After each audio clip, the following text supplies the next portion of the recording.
On l'apprend donc aujourd'hui, un patient a été retrouvé décédé sur un brancard au nouvel hôpital civil de Strasbourg le 1er septembre dernier.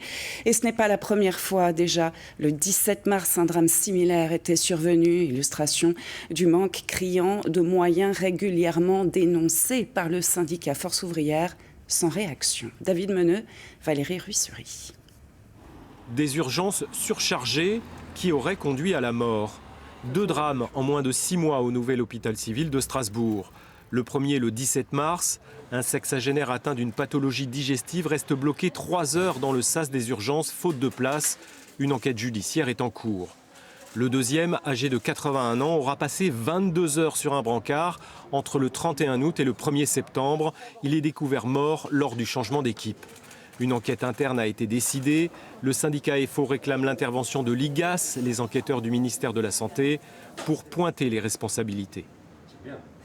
Si vous avez trop de patients, vous ne pouvez pas vous en occuper, on va dire entre guillemets, comme vous devriez le faire selon votre éthique professionnelle de soignant, et vous n'arrivez pas et vous pouvez passer à côté d'autre chose. Mais en rien, c'est la responsabilité des soignants. Au contraire, eux, ils se plient en quatre pour apporter tous les soins qu'ils peuvent et faire du mieux qu'ils peuvent.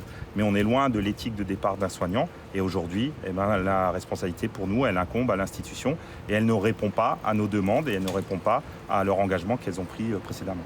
Ce n'est pas faute d'avoir averti les autorités à plusieurs reprises. Un droit d'alerte avait été déposé quelques heures avant le deuxième décès.